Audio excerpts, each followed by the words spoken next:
চলে গেলেন, ফোরাত নদীর তলে চলে গেলেন।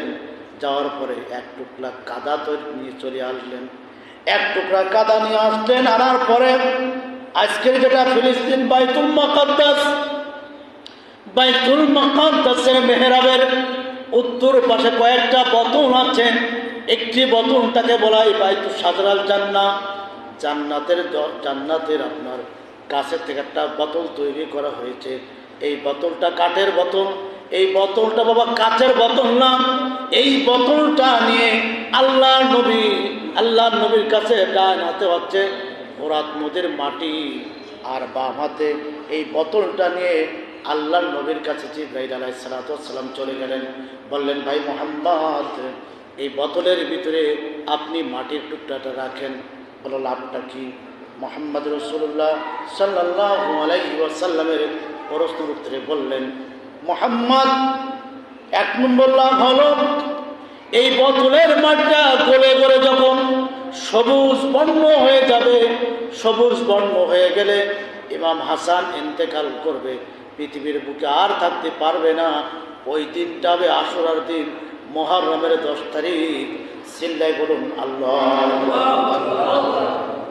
হে নবী, ওই বোতল শেষ হবে না, ধ্বংস হবে না। ওখান থেকে কিছুদিন পরে ওই বোতলটা সবুজ বর্ণ শেষ হয়ে যাবে, মাটিটা গলে গলে লাল হয়ে যাবে।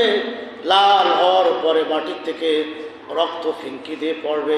যেদিন রক্ত পরিপূর্ণ হয়ে যাবে, ওই দিন ইমাম হুসাইন কারবালার প্রান্তরে নির্মম শাহাদাত বরণ করবে।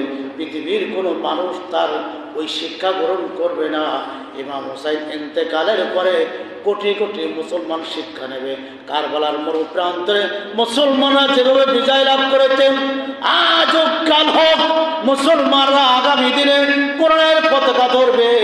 আর ইমাম হুসাইনের লেলিহান শিকাম তাদের শুধু টকবক করে উঠবে।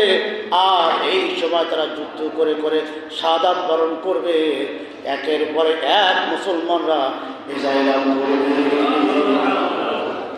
এটা হচ্ছে ইমাম হাসান আর হুসাইনের। আমি কারবালায় গেলাম আর আসলাম, ফোরাত নদীর পানি, এই পানির ভিতরে যে মাটি, এই মাটিটা হচ্ছে এটাই।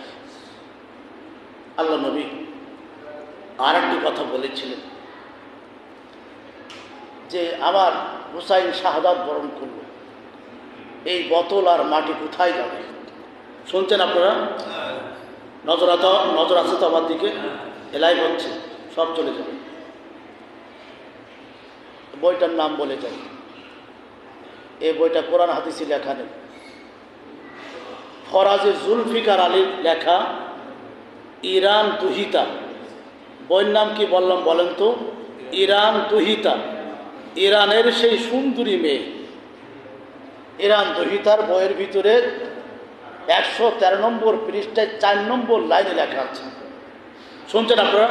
এটি খেয়াল করছেন? আমাদের তাকান, অত্যন্ত গুরুত্বপূর্ণ খুতবা বলো। এখন ইরানের সেই সুন্দরী মেয়ে, নাম তার শাহের বানু। শাহের বানু পৃথিবীর মানুষকে ডাক দিয়ে বলছে, জিব্রাইল যখন আল্লাহর নবীকে বললেন এই বোতলটা আর এই মাটিটা ইমাম হুসাইন ইন্তেকালের পরে কার কাছে যাবে এটাই বলেননি, তবে এই ইঙ্গিত দিয়েছেন তিরমিজি শরীফের 3551 নম্বর হাদিসে। হাদিসের প্রান্তটিকা বলছেন এই বোতলটা হঠাৎ করে উঠতে উঠতে আপনার ফোরাত নদীর মাঝখানে যে ঠেলে উঠবে, সুবহানাল্লাহ, ওই নদীর মাঝখানে যাবে এবং ওখানে গেড়ে দাঁড়াবে। ফোরাত নদীর পানি শুকিয়ে যাচ্ছে, নীল নদের পানি শুকিয়ে যাচ্ছে। আপনারা খেয়াল করছেন? দেখেন না মনে? ফোরাত নদীর পানিও শেষ প্রান্তে, নীল নদের পানিও, দজলা নদীর পানিও শেষ প্রান্তে। এরপরে এখান থেকে ওই যে বোতল এবং ইমাম হাসান আর হুসাইনের রক্তের সেই মাটিটা সোনার পাহাড় তৈরি হয়ে যাবে। মানুষ পাহাড়ের জন্য গোপালপুর থেকে আমরা ছুটে চলে যাব, যে আমাদের সোনা দরকার, আমাদের টাকা দরকার, আমাদের সম্পদ দরকার, আমরা ধনী হতে চাই, গরিব আর কষ্টে আমরা থাকবো না, তা চলে যাও। সোনা আনতে যে হঠাৎ করে কিয়ামত হয়ে যাবে, কথা বলে না কেন? বানাই বলে দিলাম, তাই না? কথার ফাঁকে বলেছি, বানাই বলেছি। কি মনে করেন? এবার শাহেরবানু বললেন, ওই দিন হয়তো আমি থাকবো না, কিন্তু মুসলমান তোমরা যারা থাকবা তোমরা একটু ভালোই থাকো।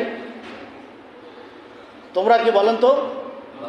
সবাই বলেন, সবাই বলেন ভালোই থাকো।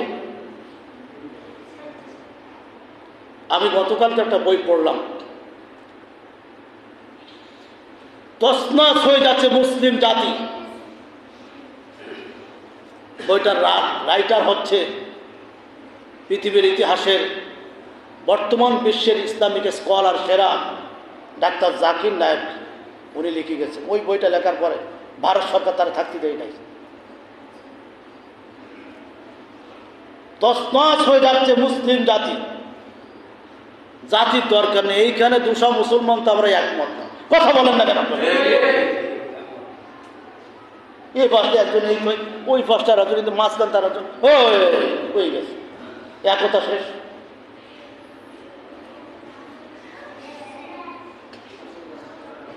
ইরানের মুসলমানদের নেতৃত্ব দিয়েছিল কে বলেন তো? সবাই কথা বলেন, যুবরা তোমরা কথা বল। ইরানের মুসলমানদের এই যুদ্ধের নেতৃত্ব দিয়েছিল কে? উনি কে? উনি আমার বাইতুল মুকাররমের খতিব। দেশ যখন শেষ হয়ে যাচ্ছে, ইমাম বললেন আমি আর শুধু নামাজ পড়াবো না, আমি গোটা বিশ্বের মুসলমানদের নামাজ পড়ে বিজয়কে ছিনিয়ে আনবো। জোরে বলুন সুবহানাল্লাহ। আর আমার দেশ যখন তছনছ হয়ে যাচ্ছে, আমার বাইতুল মুকাররমের খতিব বললেন আমি মোহাম্মদী সাল্লাম, আমি তো পুলিশের হাতে বাড়ি আর খাবো না, কথা বলে না কেন? এই হলো আমার ইমাম। পররাষ্ট্রমন্ত্রীর কাছে বলল, এই যে আমেরিকার প্রেসিডেন্ট বললো যে তোমাদের কার সাথে কথা বলতে হবে? বলো ওই যে 2 টাকার মৌলবী মুন্সি, ওর সাথে কথা বলতে হবে। কথা বলেন না কেন আপনারা? বলি এরা মৌলবীর সাথে কথা বলবো। হ্যাঁ, এই মৌলবী হচ্ছে আমাদের প্রধান। আলহামদুলিল্লাহ বলবেন না? আর আপনারা মৌলবী আদে এই ঘোড়ার ডিম, ঘোড়ার ডিম। আরে নাউজুবিল্লাহ তো বললো, একটা মৌলবীর ইমামকে মুসল্লিরা গন্তি চায় না, কথা বলেন না কেন? ও বেতন দিতায় আছে, দায় উড়িয়ে গেছে, সংসার চালাবে কিভাবে, তাই ইমামতি করে খাইতেছে। আরে আওয়াজ দেন, আপনার আওয়াজ দেন না কেন? জাতির ইমাম হলে মুসাল্লি ফিরাতে পারে, কথা বলে না কেন? আর দজভঙ্গ চললি ও ভাই, ওই একজন বলিল তাই শুনি আইছি, ও সামনে আগবে না। তাহলে ইরানের ইমাম সারা পৃথিবী স্তব্ধ করলো, আমার মসজিদের ইমাম মুসাল্লিকে স্তব্ধ করতে পারলো না, কথা বলেন না কেন? যখন পারলাম না তখন বললাম ও শিয়া মুসলমান। কি বললাম বলেন দিন? ও শিয়া মুসলমান, নবীর মানে না আলীর মানে। বেটা তুই বুঝিস, তুই তো মূর্খ। নবীর মানে মূল্যায়ন করে কম, কথা বলেন না কেন? মূল্যায়ন করে কম। আমার দেশের মৌলবীরা আছে না, কোরআন নেই, কিছু নেই, হাদিস নেই, বক্তৃতা দেয়, হাদিস নেই, বিজ্ঞানে বক্তৃতা দেয়, তো এরা তো বলে সে, কথা বলেন না কেন? ফরজের কোনো খোঁজ খবর নেই, না বললে মহাব্যস্ত। কি আমার দেশে নেই এগুলো? হ্যাঁ, দাড়ি কাটলে কবিরা গুনাহ হবে, তাহলে যৌতুক নিলে কি হবে? আর কথা বলবে। দাড়ি কাটলে কবিরা গুনাহ হবে, ভাই ছবি ফাঁকি দিলে কি হবে? আর কথা বলবেন, ওনে একটুকুর মরে যাওয়ার মতন হয়েছে। তাহলে এগুলো কি আমি করি না আপনারাও করেন? আমিও করি, ওই সাথে সবাই একসাথে করি না এগুলো? আমি জড়াই নিচ্ছি, আমি খুব ভালো মানুষ না। আমরা এই কাজগুলো করি না কি না বলেন? আসেন শেষ হয়ে গেছে সময়, আমার একটুখানি টায়ার তাদখুলুল জান্নাতা বিসালামিন। এবার বিশ্বনবী মুহাম্মদ রাসূলুল্লাহ সাল্লাল্লাহু আলাইহি ওয়াসাল্লাম ছোট্ট একটা বিচার করলেন। মুহররম মাসের আশুরার দিবসে ছোট্ট একটা বিচার করলেন। বিচারটা হলো এই, ইমাম হাসান রাদিয়াল্লাহু তাআলা আনহু আশুরাকে মুসলমানরা বিজয় দিবস হিসেবে ঘোষণা করছে, আর আমরা মুসলিম জাতির তরফ থেকে আজকের প্রথম জুম্মা মুসলিম জাতির জন্য বিজয় ঘোষণা করছি। সুবহানাল্লাহ, সুবহানাল্লাহ, আর জোরে বলুন সুবহানাল্লাহ। এক নম্বর বিজয় হচ্ছে ভারতে মাওবাদীদের বিরুদ্ধে মুসলমানদের বিজয়। চিল্লায় বলুন আল্লাহু আকবার। দুই নম্বর বিজয় হচ্ছে ফিলিস্তিনের ভূখণ্ডে মুসলমানদের বিজয়। সুবহানাল্লাহ। তিন নম্বর বিজয় হচ্ছে মুসলমানদের চার শত্রু ইহুদিদেরকে নাকে চুবানি খেয়ে ইরান মুসলমানদের বিজয় লাভ করেছে। চার নম্বর বিজয় হচ্ছে মুসলমান নামধারী মুনাফিক এই মুশরিক এই তাগুত শক্তির বিরুদ্ধে ৫৬,০০০ মুসলমানদের আধিপত্যকে বিস্তার করার জন্য, কোরআনের সমাজ কায়েম করার জন্য নতুন করে বিজয় লাভ করেছে। সুবহানাল্লাহ। এই বিজয়ের এই সুন্দরতম সময় আমরা সময়টা কাজে লাগাতে চাচ্ছি। রাজি আছে তো ইনশাআল্লাহ? একটু হাত একটু দেখান তো সবাই, সবাই লিল্লাহি তাকবীর, লিল্লাহি তাকবীর। হাত নামান। আমরা দুনিয়ায় কাউকে ভয় পাইনি, ভয় পাই শুধুমাত্র একজনকে।